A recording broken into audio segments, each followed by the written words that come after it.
Welcome to వార్త. నేను దేవా. బీఆర్ఎస్ పార్టీ సీనియర్ నాయకులు మాజీ మంత్రి హరీష్ రావు ఏదైనా సమస్య వస్తే తెలంగాణ ప్రజలకైతేనేమి అధికారులకైతేనేమి జనతా గ్యారేజ్ లాంటి తెలంగాణ భవన్ ఉంది, వచ్చి మీ సమస్యను చెప్పుకోండి అని అంటే 24 గంటల్లోపే ల్యాండ్ సర్వేయర్లు అయితే కనుక తెలంగాణ భవన్కి అయితే మాత్రం తండోపతండాలుగా వస్తున్నారు. అంటే వారి యొక్క సమస్యలేంటి, వారితో మాట్లాడించేటువంటి ప్రయత్నం చేద్దాం. చెప్పండి సార్, మీ పేరేంటి? నా పేరు లక్ష్మణ్, నేను ఖమ్మం డిస్ట్రిక్ట్ నుంచి. అసలు మీ ప్రధాన డిమాండ్ ఏంటి? మీరు ఎందుకు వచ్చారు తెలంగాణ? మా ప్రధాన డిమాండ్ ఏం లేదు, మీ ఇంతవరకు పనిచేస్తున్నాం కానీ మాకంటూ గుర్తింపు లేదు. లైసెన్స్ సర్వేయర్గా వ్యవస్థలో పనిచేస్తున్నాం కానీ దగ్గర సంవత్సరం నుంచి పనిచేస్తున్నాం కానీ మాకంటూ ఒక గుర్తింపు లేదు, మాకంటూ ఒక గౌరవ వేతనం లేదు. వాళ్ళు ఎంతసేపటి కమిషన్ బేస్డ్ ఎకరానికి 60 రూపాయలు మాత్రమే ఇస్తామంటున్నారు. ఆ ఎకరానికి 60 రూపాయలు ఇచ్చే కాన్సెప్ట్ అనేది మాకు వర్కౌట్ అవ్వట్లేదు. దాన్ని దృష్టిలో పెట్టుకొని మాకు గౌరవవేతం కావాలని డిమాండ్ చేయడం జరిగింది. అలానే నిన్న సర్వే భవన్ ఎదుట ధర్నా కూడా చేయడం జరిగింది. ఆ ధర్నాలో భాగంగా మమ్మల్ని అరెస్ట్ చేశారు. అరెస్ట్ చేసిన పిమ్మట హరీష్ రావు గారు కాల్ చేసి మా మద్దతు ప్రకటిస్తామని తెలియజేయడం జరిగింది. దానికి సంతోషించి మేము ఈరోజు మన బీఆర్ఎస్ భవన్కి విచ్చేయడం జరిగింది. సో హరీష్ రావు గారిని కలిసి మేము మా సమస్యల గురించి వాళ్ళకు విన్నవించడం జరిగింది. అలానే వాళ్ళు మాకు ఖచ్చితంగా తోడుగా ఉంటామని హామీ ఇవ్వటం కూడా జరిగింది. అంటే మీరు మంత్రి పొంగులేటిని కానీ ఇప్పుడు ప్రస్తుత రాష్ట్ర ప్రభుత్వం కాంగ్రెస్ ప్రభుత్వం కానీ కలవలేదు అన్న? ఇప్పుడు ఏంటంటే ఇప్పుడు ఎవరైనా సరే ప్రతిపక్షానికి ఎందుకు వస్తారన్న? వాళ్ళని కలవకుండా ముందే ప్రతిపక్షాలకు వస్తారు. మాకు ఎక్కడా కూడా న్యాయం జరగలేదన్న. మేము వాళ్ళని రిక్వెస్టింగ్ పద్ధతిలోనే అడిగాము, చాలా రిక్వెస్టింగ్గా అడిగాము. ప్లస్ మేము శాంతియుత ధర్నాలు కూడా నిరసనలు కూడా తెలియజేసాం. మాతో చర్చలకు కూడా పిలవడానికి వాళ్ళు సిద్ధంగా లేరు. మేము దిక్కులేని పరిస్థితిలో ప్రతిపక్షాల వద్దకు రావడం జరిగింది. అంటే ప్రజాపాలనని మేము ఎలా నమ్ముతామన్న దీన్ని బట్టి? అంటే సీఎం రేవంత్ రెడ్డి మాత్రం మాది ప్రజాపాలన, అన్ని వర్గాలకు మా దాంట్లో న్యాయం చేకూరుతుందని చెప్తున్నాడు కదా. ప్రజాపాలన ఎక్కడుందన్న? ప్రజాపాలన ఎక్కడా జరగట్లేదన్న. ప్రతి ఏ స్థాయి నుంచి ఏ స్థాయిలో ఉండాల్సిన సమస్యలు ఆ స్థాయిలో ఎక్కడా కూడా క్లియర్ అవ్వట్లేదు. ఎక్కడికక్కడ అడిగి తొక్కేస్తున్నారు. ప్రజాపాలన అనేది ఎక్కడా జరగట్లేదు. చూసారు కదా, అది ప్రస్తుతం అంటే తెలంగాణ భవన్కి అయితే మాత్రం ల్యాండ్ సర్వేయర్లు తండోపతండాలుగా వస్తూనే ఉన్నారు. వారికి కాంగ్రెస్ ప్రభుత్వ ప్రజాపాలనలో అన్యాయం జరిగిందని అయితే చెప్తున్నారు. ప్రస్తుతం మనతో పాటు ఇక్కడ మరో ల్యాండ్ సర్వేయర్ ఉన్నారు. చెప్పండి, మీ పేరేంటి? నా పేరు కొమ్ముశేఖర్ సార్. నేను తెలంగాణ రెవెన్యూ లైసెన్స్ సర్వీస్ రాష్ట్ర ప్రధాన కార్యదర్శి. నేను అయితే మాకు ఇప్పుడు ఉన్నటువంటి ప్రస్తుత ప్రజాపాలనలో భాగంగా ఈ యొక్క ధరణి అనేది అది దాంట్లో చాలా అనివార్య కారణాలు ఉన్నాయి, చాలా లోటుపాట్లు ఉన్నాయని చెప్పేసి అని భూభారతి చట్టాన్ని అనేది తీసుకోవడం జరిగింది సార్. ఈ భూభారతి చట్టం తీసుకొచ్చిన తర్వాత దానిలో కీలకంగా ఉన్నటువంటి వాళ్ళు ఎవరంటే లైసెన్స్ సర్వేలు. ఈ లైసెన్స్ సర్వేల వల్లనే సర్వే అనేది మొత్తం పూర్తి అవుతుంది. అప్పుడు మాత్రమే ఈ యొక్క తెలంగాణ రాష్ట్రం మొత్తం కూడా సర్వే చేసేసి వాటికి భూహాదులు తర్వాత భూ ఆధార్ కార్డులు నెంబర్ ఇవ్వడానికి సాధ్యపడుతుంది. అలాంటి మేము ఎందుకంటే గౌరవ ముఖ్యమంత్రి గారు మాకు అక్కడ నియామక పత్రాల రూపంలో ఇచ్చారు. అయితే నియామక పత్రాలు ఇచ్చారు కానీ ఇది ఇప్పుడు కమిషన్ రూపంలో తీసుకుంటారు. మీరు చెప్పింది ఏమో నియామక పత్రాలు, మరి ఏ నియామక పత్రాలు అవి? మాకు ఒక క్లారిటీ లేకపోయింది. మేము అదే అడుగుతున్నాం సార్. ఇప్పటి వరకు కూడా మేము శాంతియుతంగా చేసినాము. శాంతియుతంగా చేసినప్పటికీ కూడా మా మీద లాఠీచార్జీలు చేయడం, అరెస్టులు చేయడం జరిగింది.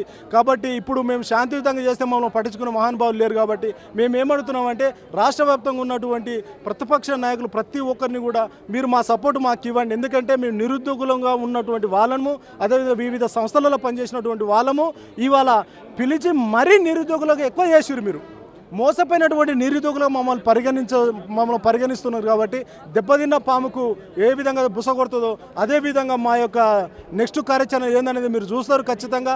అది ఎంతవరకు అంటే అంతవరకు. ఇవాళ మీరు మొన్న చూసిరు నీటిలో లీకేజీ వల్ల చాలామంది పిల్లలు ఆత్మహత్య చేసుకున్నారు. మా దానిలో కూడా దాదాపు ఒక 2-3 చనిపోవడం జరిగింది. ఒక హార్ట్ అటాక్ తోటి నిన్న వెళ్ళాక మొన్న ఒకరికి పాము కాటు జరిగింది.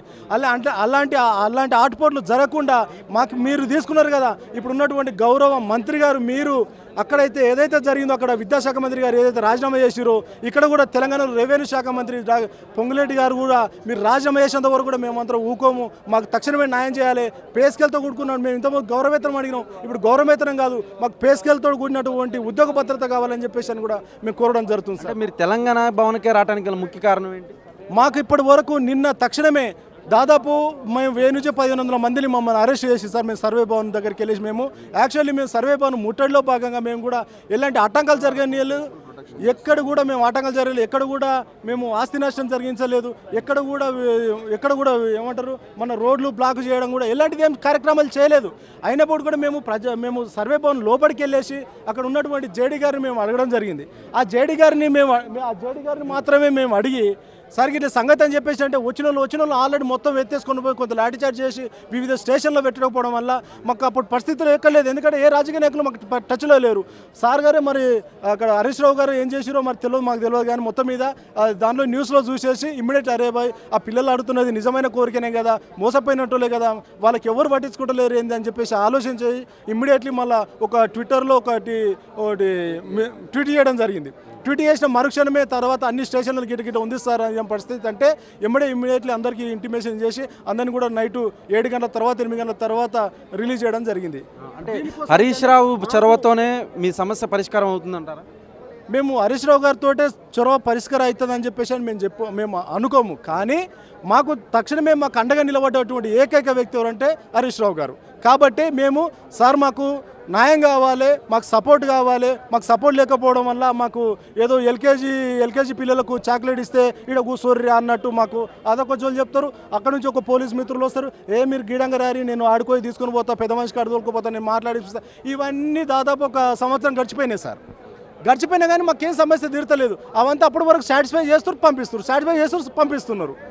అదేవిధంగా మేము ప్రజాపాలన కదా, ప్రజాపాలనలో ఉన్నటువంటి సమస్యలు మేము ఖచ్చితంగా నెరవేర్స్తాం. ప్రజాభవన్లోకి పెట్టారు కదా, అదే ప్రజాభవన్ కూడా వెళ్ళేసి మేము దాదాపు ఒక 2000 నుంచి 3000 మంది వరకు వెళ్తే అంటే ప్రజావాణిలో కూడా మీరు ఫిర్యాదు చేశారా? చేశాం సార్, చేశాం.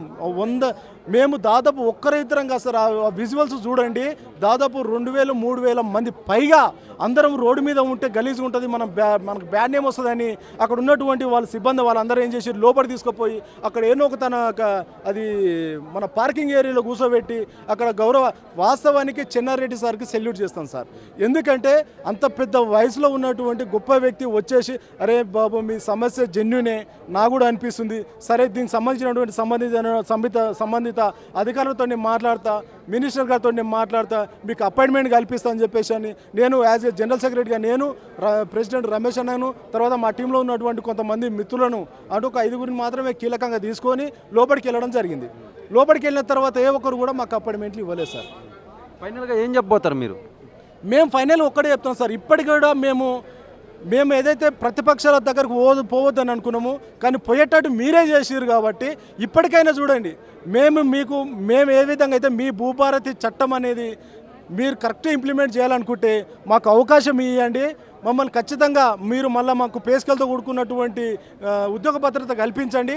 అప్పుడు ఖచ్చితంగా భూభారతి చట్టాన్ని మీరు ఆశించిన దానికంటే పై స్థాయిలోకి మేము తీసుకురావడానికి కూడా సిద్ధంగా ఉంటాము.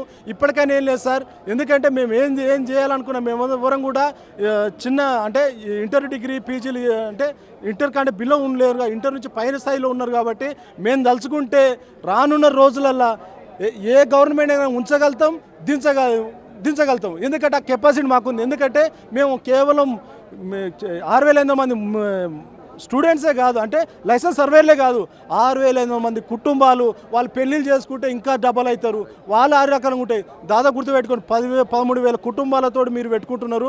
దయచేసి మరొకసారి మీరు ఆలోచన చేసి చర్చలకు పిలవండి, మాకు ఉద్యోగ భద్రత కల్పించండి, మాకు ఖచ్చితంగా గౌరవేతనం ఒక 30,000 మీరు పేస్కెళ్ళి పెట్టేసి మాకు అండగా ఉండండి. మీకు అండగా ఉంటాం. భూభారతి చట్టాన్ని మేము ముందుకు తీసుకుపోతాం. రైట్, చూసారు కదా. మొత్తం మీద కనుక మనం చూసుకున్నట్లయితే ఈ ల్యాండ్ సర్వేర్లు అయితే కనుక ప్రజాపాలనలో తమకు అన్యాయం జరిగింది, అందుకే జనతా గ్యారేజ్ లాంటి తెలంగాణ భవన్కు వచ్చి తమ యొక్క వేదన అయితే వెలిబుచ్చుకుంటున్నామని అయితే చెప్తున్నారు. ప్రస్తుతం మనతో పాటు ఇక్కడ ల్యాండ్ కన్వేయర్ లేడీస్ కూడా ఉన్నారు. చెప్పండి, మీ పేరేంటి? నా పేరు సంధ్య, నేను జనగాం డిస్టిక్ నుంచి వచ్చాను. లైసెన్స్ సర్వేయర్లో ఒక 1.5 ఇయర్ అవుతుంది మమ్మల్ని అలాట్మెంట్ ఇచ్చి తీసుకొని నోటీస్ రిలీజ్ చేశారు. పర్ మంత్ మీకు 25 to 30,000 వరకు శాలరీ ఇస్తాము అని చెప్పారు. ఇప్పుడు అటువంటిది ఏం లేదు. ఇప్పుడేమో ప్రజెంట్ ఏమో పర్ ఎకర్ 50 రూపీస్ 60 రూపీస్ ఇస్తాము అని అంటున్నారు. అంటే తెలంగాణ భవన్కి రావాల్సిన ముఖ్య కారణం ఏంటి? మీకు సమస్యలు తెలంగాణ భవన్లోనే పరిష్కారం అవుతాయి అనుకుంటున్నారు? శాలరీస్ కోసం వచ్చాము, మాకు ఎవరన్నా ఒకరు సపోర్ట్ ఉంటారు, మా కోసం మాట్లాడతారు అనేసి ఇక్కడికి వచ్చాము మేము. అంటే మీరు కాంగ్రెస్ ప్రభుత్వాన్ని కానీ లేదా ప్రభుత్వం క్యాబినెట్ మంత్రులు కానీ ఎవరిని అప్రోచ్ అవ్వలేదా? అయ్యాము. మరి వాళ్ళ నుంచి స్పందన ఏ విధంగా ఉంది? మేము అంతే వాళ్ళు ఏం చెప్తున్నారంటే ప్రతిసారి మేము వెళ్ళిన ప్రతిసారి ఓకే మేము అక్కడ ఉన్నంతసేపు మమ్మల్ని సాటిస్ఫై చేస్తున్నారు అంతే. తర్వాత మళ్ళీ same per acre 50 rupees 60 rupees ఇస్తామని చెప్తున్నారు, అక్కడికి మమ్మల్ని పంపించేస్తున్నారు. అంటే ఎన్ని నెలల నుంచి ఇలా జరుగుతుంది? 6 మంత్స్ అవుతుంది. ఫైనల్గా ఏం చెప్పబోతున్నారు మీరు? మాకేం లేదు సార్, మాకు జస్ట్ ఒక బేసిక్ పే ఇస్తే చాలు. బేసిక్ పే ఇచ్చి మమ్మల్ని అలాట్మెంట్ చేస్తే మేము వర్క్ చేస్తాము. ఈ భూభారతి స్కీమ్ని మేము సక్సెస్ఫుల్గా చేస్తాం మేము. అంటే ప్రభుత్వం సమస్యలు పరిష్కరించుకుంటే తదుపరి భవిష్యత్ కార్యాచరణ ఏ విధంగా ఉండబోతుంది? అంటే ఏం చేద్దాం అనుకుంటున్నారు? ధర్నాలా లేదా నిరసనలా, రాష్ట్ర చేస్తాం ఖచ్చితంగా. నెక్స్ట్ ఏ స్టెప్ వేయడానికైనా మేము రెడీగా ఉన్నాము, ఏదైనా మేము రెడీ చేస్తాము ఇంకా. ఎందుకంటే మేము ఆల్రెడీ 5 మంత్స్ 6 మంత్స్ నుంచి వెయిట్ చేస్తున్నాం, ఏదైనా రెస్పాండ్ వస్తుంది అని వెయిట్ చేసాము. బట్ మాకు ఎటువంటి రెస్పాండ్ లేదు కాబట్టి మేము ఇప్పుడు ఏం చేయడానికైనా మేము రెడీ, మా కోసం మేము ఫైట్ చేసుకుంటాము. ప్రస్తుతం మనతో పాటు ఇక్కడ ల్యాండ్ సర్వేయర్లు ఉన్నారు, వారిని కూడా అడిగి తెలుసుకుందాం. మీ పేరేంటన్నా? సార్ నా పేరు దేవునురాజు సార్, వరంగల్ జిల్లా అధ్యక్షుని. నేను రాష్ట్ర అధికార ప్రతి కూడా వరంగల్ జిల్లా నుంచి ఇక్కడ రావడం జరిగింది సార్. మాకు గత ఏడాది నుంచి వెళ్ళి మాకు జరుగుతున్న సమస్యల మీద మాకు వేతనం లేక, మాకు ఉపాధి లేక తీవ్రమైన మనోవేదనతో ఆక్రోశంతో ఆవేదనతో ఉన్నాం. మా సమస్యలు తెలియజెప్పాలని అధికారుల దృష్టికి మరింత తీసుకుపోవాలని చెప్పి నిన్నటి రోజున సర్వేభవన్ నారాయణగూడ హైదరాబాద్లో ఒక శాంతియుతమైన ప్రజాస్వామ్యబద్ధమైన ధర్నా నిర్వహిస్తుండగా పోలీసులు సమాచారం లేకుండా అక్రమంగా అన్యాయంగా మమ్మల్ని అందరినీ అరెస్ట్ చేసి 300 మందిని 4-5 పోలీసులను తరలించి నిర్బంధించారు. దీన్ని మేము తీవ్రంగా ఖండించాము. ఆ సందర్భంలో మాకు తన్నీరు హరీశ్రావు అన్న గారు ఫోన్ చేసి మాట్లాడి మాకు భరోసా కల్పించారు. రేపు ఖచ్చితంగా తెలంగాణ రండి, మీ సమస్యల మీద మనము ప్రభుత్వంపై ఒత్తిడి తీసుకొద్దాం, సమస్యల పరిష్కారానికి నా వంతు మీకు కృషి చేస్తామని చెప్పడంతో మేము ఈ రోజున ఇక్కడ రావడం జరిగింది. వారితో మా సమస్యలు పాల్పంచుకున్నాం, మేము వివరంగా తెలిపామండి. అంటే తెలంగాణ భవన్కి రావడానికి గల ముఖ్య కారణం ఏంటి? హరీష్ రావుతోనే మీ సమస్య పరిష్కారం అవుతుంది అనుకుంటున్నాను.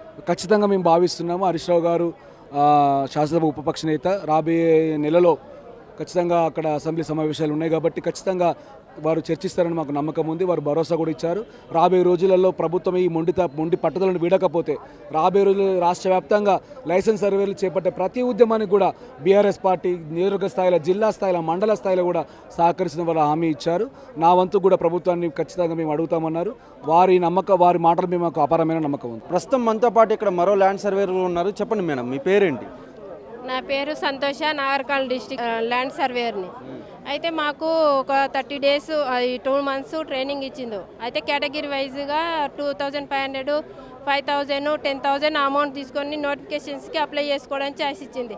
అయితే మేము ఒక 2 మంత్స్ ట్రైనింగ్ ఇచ్చింది. తర్వాత 40 డేస్ అప్రెంటిస్షిప్ ఇచ్చింది. తర్వాత 2-3 మంత్స్ కూడా మేము ఖాళీగా వెళ్ళినాం, వర్క్ లేక మాకు. ఆ తర్వాత అయినా వర్క్ ఇస్తుందేమో ప్రభుత్వము, ఉద్యోగమే కదా అనేసి మేము ఆశతోనే వెళ్తూనే ఉన్నాము. అయితే ఇప్పటి వరకు మాకు ఏ పని కల్పించలేదు, శాలరీ లేదు. కానీ రీసర్వేకి రండి అనేసి మళ్ళీ 5 మంత్స్ తర్వాత రీసర్వేకి వెళ్ళండి, మేము ఎకరాకి 20 రూపీస్ ఇస్తాము అనేసి అన్నది ప్రభుత్వం. అయితే ఎకరాకి 20 రూపీస్ మాకు అనేది మాకు అనేది సహకరించదు అనేది. మేము కుటుంబాలను పోషించడానికి 20 రూపాయలు సరిపోవు అనేసి మేము హరీష్ రావు సార్ని అడిగినాం. అడిగితే 50 రూపీస్ అనేది మళ్ళీ అడిగిన తర్వాత 50 రూపీస్ ఎకరాకి 50 రూపీస్ అనేది 10 రూపీస్ ఛాయ ఖర్చులు అని మళ్ళీ 60 రూపీస్ అని అంటుంది.